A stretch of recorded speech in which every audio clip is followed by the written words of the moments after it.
However, in the case of the Sandigan Bayan, if the salary grade is 27 above, or the other suspect um, connives with a government employee who was receiving salary grade 27, or if not salary grade 27, but um, has a managerial function like a department head, maybe under the ombudsman, maybe under the case may be filed in the Sanigan Bayan.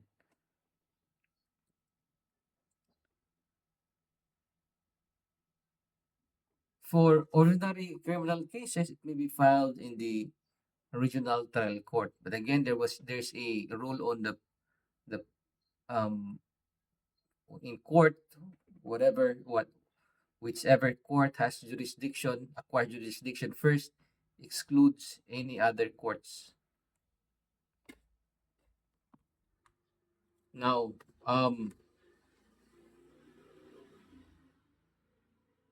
we go into the requisites for a valid delegation of the power. We have the completeness test. The law must be complete in itself and must set forth the policy to be executed. And the second is the sufficient standard test. The law must be fixed, a standard, the limits of which are sufficient, determinate, or determinable, to which the delegate must conform.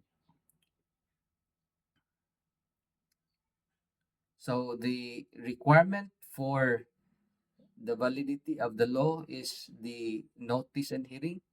The size of the quasi judicial function, there must be notice and hearing.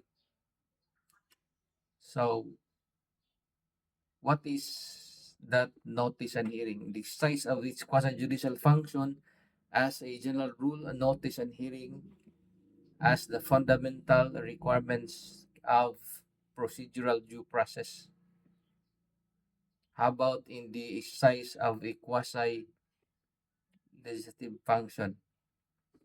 Okay, in the performance of its executive or legislative function, such as issuing rules and regulations, and an administrative body need not comply with the requirement of notice and hearing.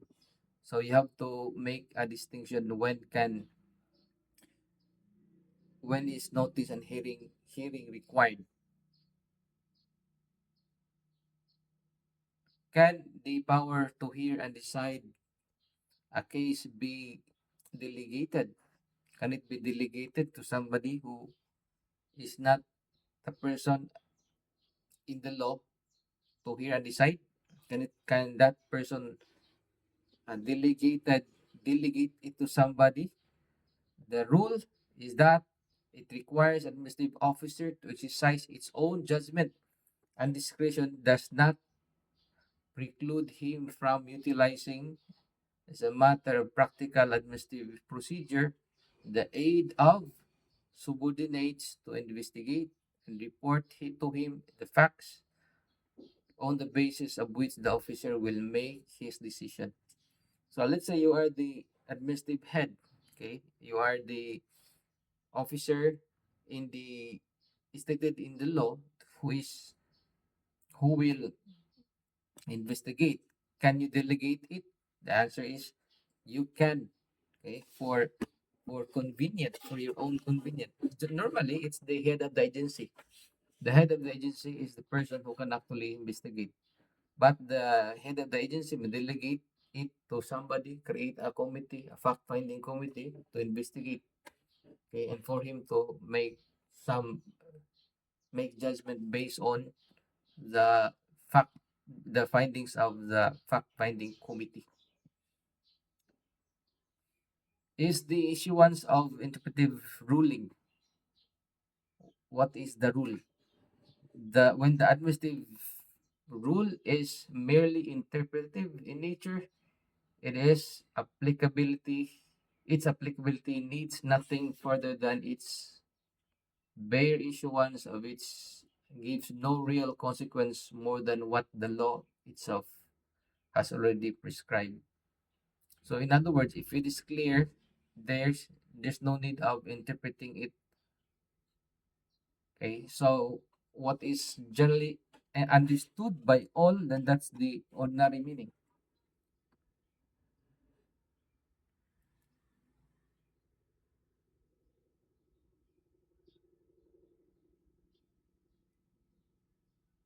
We go into the publication of the rules. Okay, what is the rule?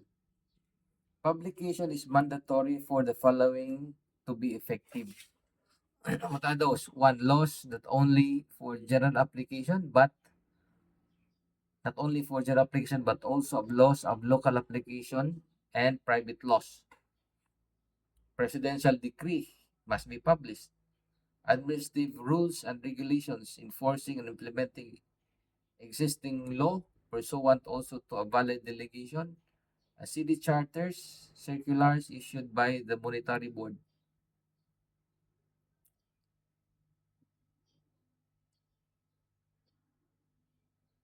Can the administrative bodies make penal rules? Can the administrative bodies make penal rules?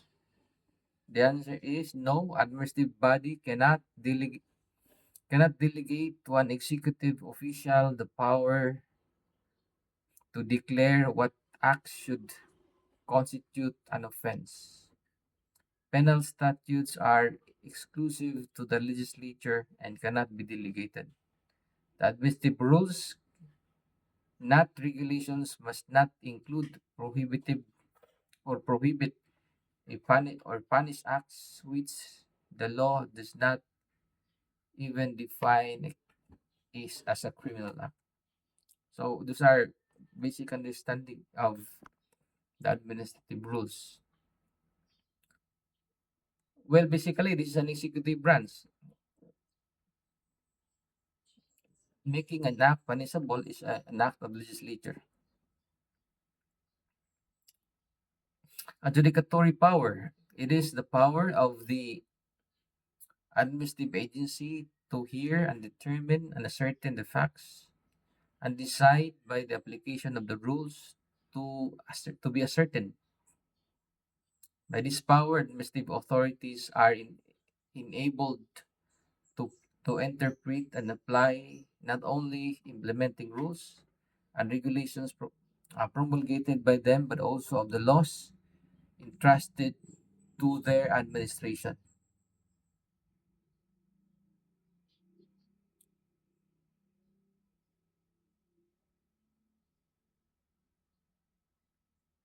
Some of these are actually repetition of what I already discussed. Okay, so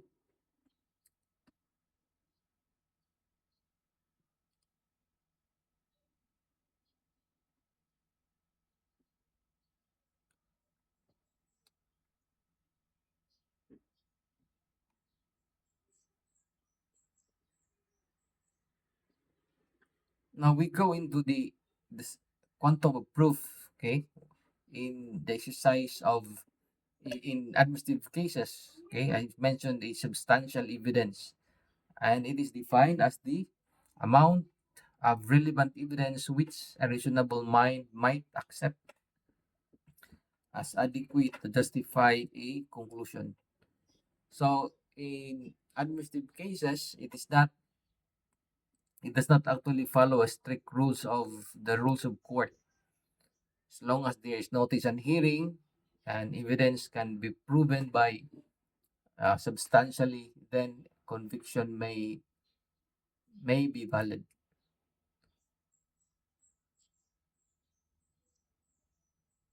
How about the right to counsel? The right to counsel is not imperative in the administrative investigation, but because such inquiries are not conducted merely to determine whether the facts that merit disciplinary measures against hearing public officers and employees, which with the purpose of maintaining the dignity of government service.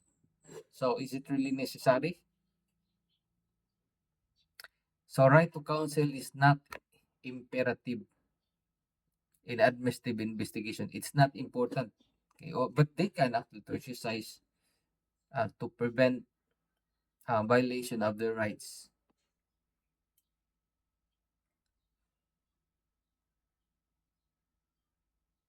Is trial necessary? No. Due process does not necessarily mean or require a trial type hearing, but simply an opportunity or the right to be heard. So this is a not usual. Okay, it is not a trial type in regular courts, but simply to determine the substantial um, evidence. So unlike in court where if there's a doubt, cases will be dismissed because in criminal case the burden of proof is proof beyond reasonable doubt because it is interpreted in favor of the accused. While here, it may be interpreted on the other way around. It may be in favor of the government because this is only an administrative case. An administrative case does not necessarily mean you will be in prison. It only the highest penalty would only be dismissal, okay, from service if it's a grave offense. If it's light offense, then a mere reprimand.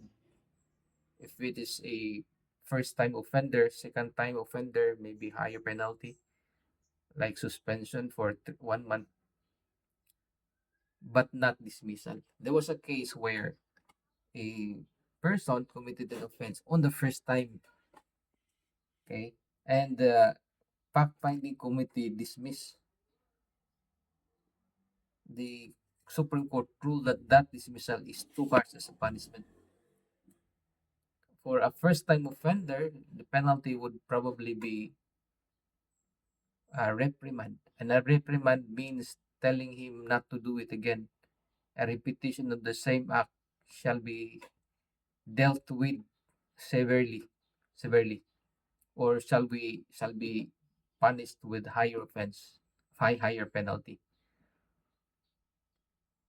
There was a case before, and I was the officer of the FI invited to determine the facts and then later on decide. Actually, the job of the fact finding is to determine whether the employee committed the offense.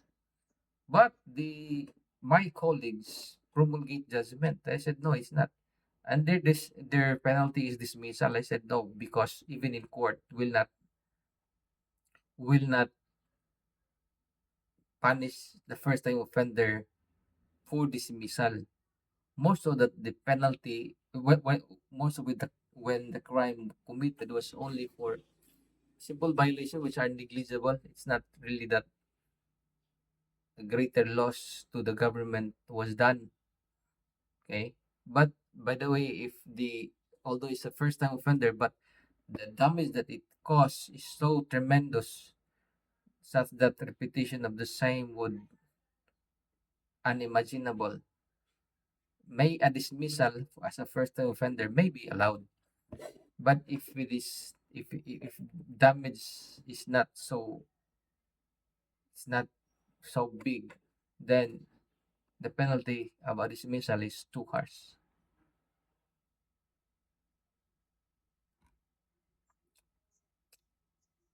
So notice and hearing, um, when required, when the law is specially required, or when the affects the persons of its status or liberty. When not required, when there is an urgent need of immediate action, when there is a tentativeness of the administrative action,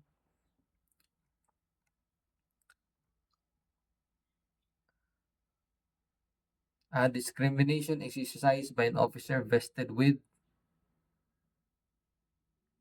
it and upon the undisputed facts. If it involves the exercise of discretion and there is no grave abuse.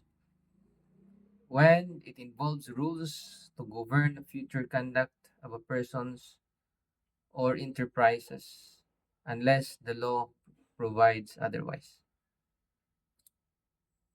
Another exemption when it is valid exercise of police power. An exercise of police power simply means that it is for the greater general welfare. Otherwise, it may cause damage to government if not done immediately. Applicability of the rules on evidence in an administrative proceedings. Now, these are understandable. I go to the other one, which I explained long time ago when we first met about the doctrine of qualified political agency.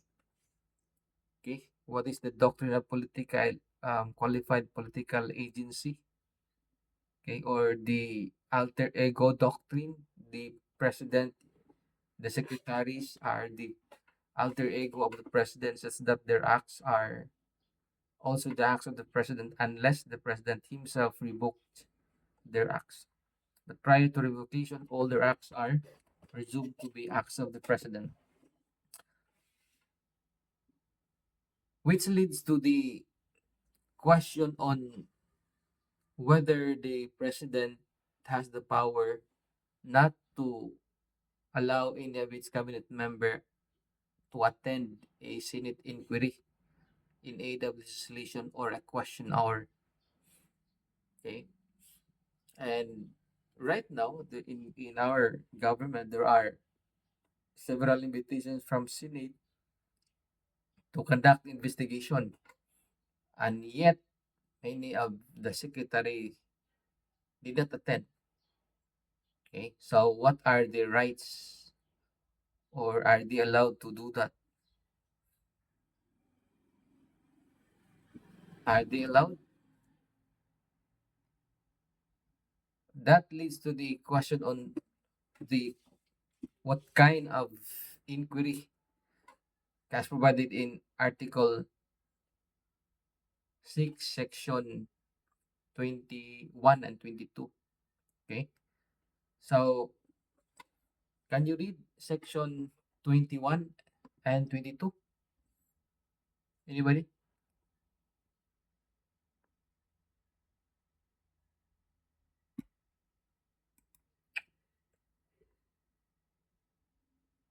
Si Andrea, Andre, Franz Clemente. Yes, sir. Article Article 6, sir. Article 6, Section 21. The Senate or the House of Representatives or any of its respective committees may conduct inquiries in aid of legislation in accordance with its duly published rules of procedure. The rights of persons appearing in or affected by such inquiries shall be respected. For Section 22, the heads of departments may, upon their own initiative, with the consent of the President, or upon the request of either House, as the rules of each House shall provide, appear before and be heard by such House on any matter pertaining to their departments. Written questions shall be submitted to the President of the Senate or the Speaker of the House of Representatives at least 3 days before the scheduled appearance. Interpellations shall not be limited to written questions, but may cover matters related thereto. When the security of the state or the public interest so requires and the President so states in writing, the appearance shall be conducted in the executive session. Okay, so that's the distinction. The first one is Senate. The 21 is Senate inquiry in aid of legislation, while the Section 22 is about a question hour where they can actually invite um members of the cabinet. But again, both actually should the legislature should respect. Okay, in fact, the question must be given even before the date of the date of the actual inquiry. Okay, so but it is not limited only to the question that they ask prior to the date when they're going to question. So it's like a deposition where before you go to that to Congress on the day set by them, you have to answer first questions. Okay, it's like questions, and then you have to send them the answer, and then if there are queries still on the or answer, they can interrogate. Okay, but then again, both should should be done with the respect. But what happens sometimes, as observed in our in both Senate inquiry in aid of legislation or the committee when they invite um, amicus curiae or guest, okay, they sometimes acted without respect.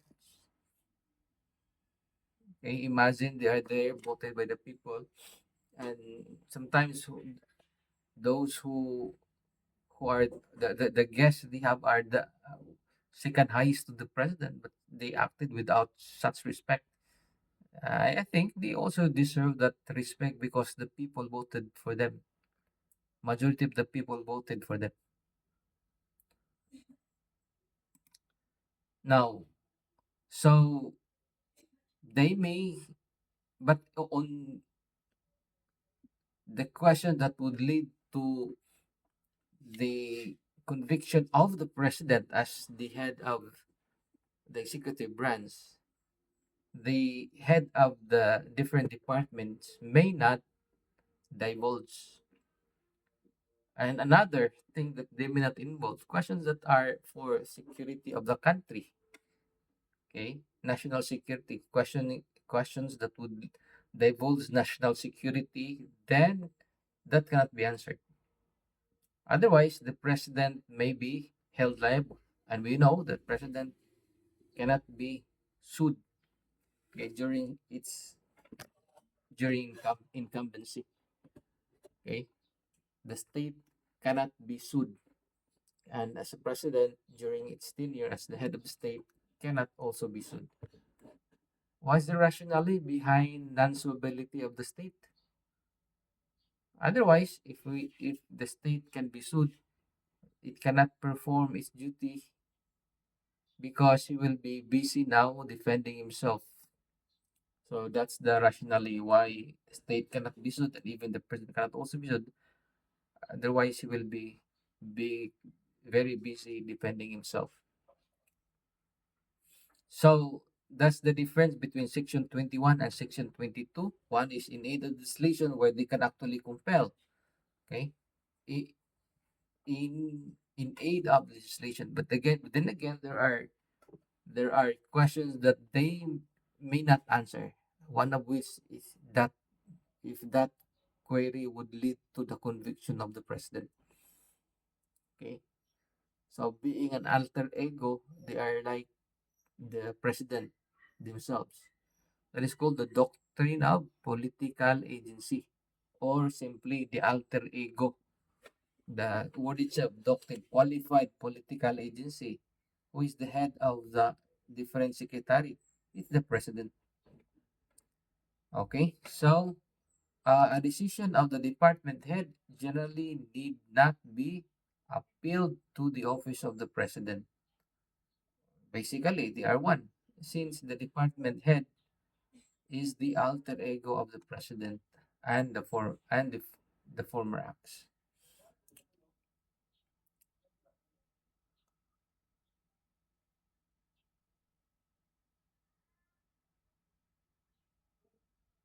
Now, what do you mean by res judicata? Administrative is there res judicata in administrative cases? Okay, res judicata means judgment already of the court, where another case may be filed in relation to that. If it's already judged by the court, a subsequent filing of the same case will be dismissed automatically. And the reason is res judicata. A prior judgment was already given. So, this doctrine, finality of a judgment, is grounded on the fundamental considerations of public policy and sound practice. Okay, so when a case is already decided in court, a subsequent filing cannot will bar the the filing of to the court. Now, what are covered under res judicata? If the case filed is of the same issue, that cannot be tried anymore. How about in a case of rape? Okay, let's say, of course, these are crimes similar to what has been filed in administrative cases. If let's say in an administrative case already dismissed, but a similar action in relation to administrative case, like if it is not um it is dismissed in administratively, okay, you file another similar to, because there are crimes where although performed by a certain act, there are also acts which are preliminary to it in the commission of the crime. Like let's say in the case of graft and corruption, sometimes you falsify documents. So let's say it's already dismissed. The graft and corruption case was already dismissed. Can you file for falsification? Okay, the falsification of documents is necessary included in the crime of false of graft and corruption. So that dismissal of the graft and corruption precludes the filing of falsification, because that falsification is a necessary means of committing that graft and corrupt practices. In criminal case, the applicability of this res judicata is when, let's say, in a case of rape, prior to the commission of rape, there are acts which are criminal in nature, like touching a private part, which is um, acts of lasciviousness. If the case is dismissed, and if the case of rape is dismissed, that acts of lasciviousness cannot be filed on the ground of res judicata. Res judicata. So you understand now what is res judicata? A case of similar title in the revised penal code, the dismissal of one cannot will bar the filing of another.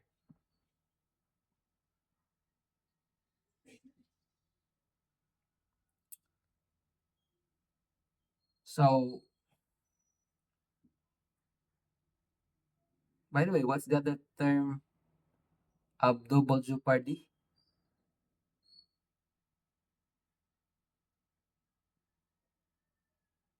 If you're going to file the case, that may be a violation of what constitutional right? Double jeopardy. Okay. So what is double jeopardy? What is somebody raised the hand? I cannot see who is raising. Let me see. Si Osorio, Osorno. Good morning, sir. Good morning, everyone. And double jeopardy, sir, is kanang tawag ani preventing an individual from being tried or punished twice for the same officers. It is outlined in Article 3, Section 21 that ensures fairness and prevents abuse of the criminal justice system, sir. And what's the other term for double jeopardy? Go answer. Preventing an individual that being tried to punish twice from the same officer, sir. Yeah, but there's another term that you not everybody knows it. Not even in the constitution. But there's another term for that. Tell me what's the new term. I'll give you 10 points. Say just one question. Yeah, you have the points, but right now I'm asking another question. Okay, what is the other term for double jeopardy?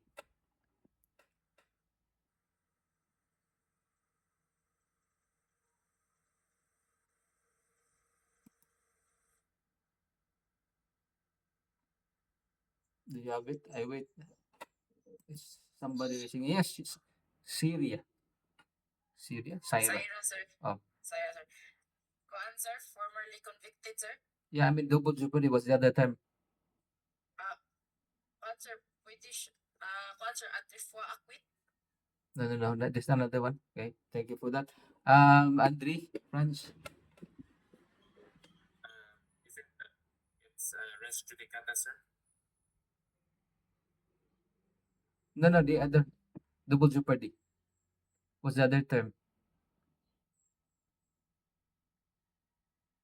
New term, newly accepted term. Yes, Junaina. Right prosecution, sir. No, no, no. There's another one. Tell me.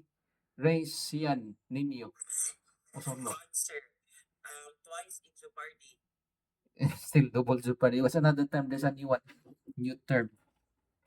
New new word for that double jeopardy. Not everybody knows, but I'm sure it will come out in your one of your exams. Maybe in the civil service exam. What's the other term?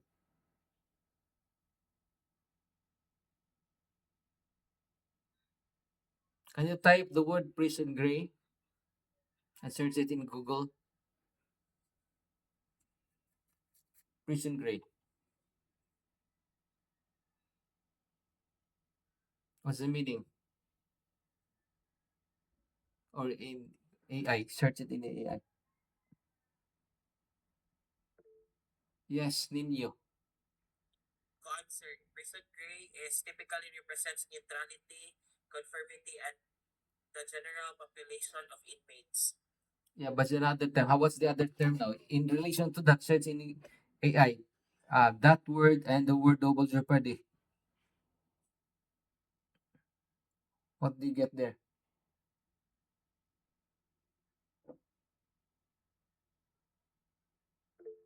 Yes, Ria. Jail gray, sir. Jail gray. Okay. What else? What else? New word.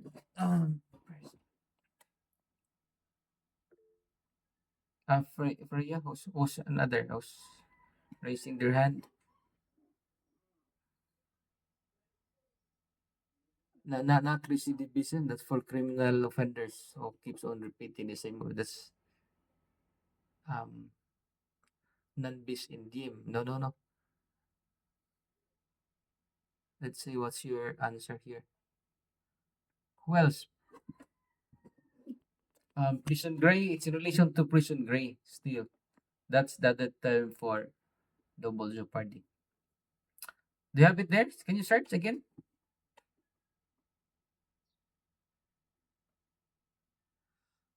Judicial job. We did it. It's not legal term. We do not have that here in the Philippines.